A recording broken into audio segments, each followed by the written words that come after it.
Bro when is next time you guys are my relaxation bro? അടുത്ത് ഞാൻ ഒരു കാര്യം പറയട്ടെ, നാളെ എടാ ഇത് ഞാൻ ഇതാക്കി ചെയ്യുന്നതല്ലടാ, ഇതെല്ലാം എന്റെ തലയിൽ വന്നിട്ടുള്ള കാര്യങ്ങളാണ്. മനസ്സിലായി? എനിക്ക് കുറച്ച് കാര്യങ്ങളുണ്ട്, എന്റെ സമയം കൂടുതലും പോകുന്നത് ഇങ്ങനെയാണ്. മനസ്സിലായി? എനിക്ക് കുറെ കേസുകളുണ്ട്. ഫസ്റ്റ് ഓഫ് ഓൾ ഈ കേസുകളുടെ ഭാഗമായിട്ട് എനിക്ക് ഇടക്കിടക്ക് കോടതിയിൽ കയറി ഇറങ്ങേണ്ടി വരും. മനസ്സിലായി? അതൊരു ഇടങ്ങാറ് പിടിച്ച സംഭവം. ഞാൻ അധികം സ്ട്രീം ചെയ്യാത്ത സമയങ്ങളിൽ അതെനിക്ക് കുഴപ്പമില്ലായിരുന്നു, ഇടക്കിടക്ക് ഒരു ട്രിപ്പായിരുന്നു.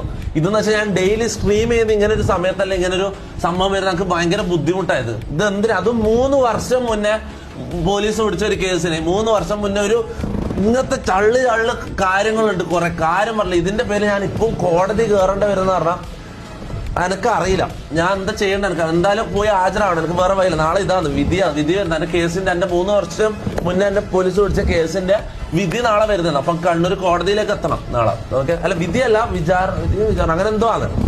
അപ്പൊ എന്തായാലും എനിക്ക് നാളെ എത്തണം.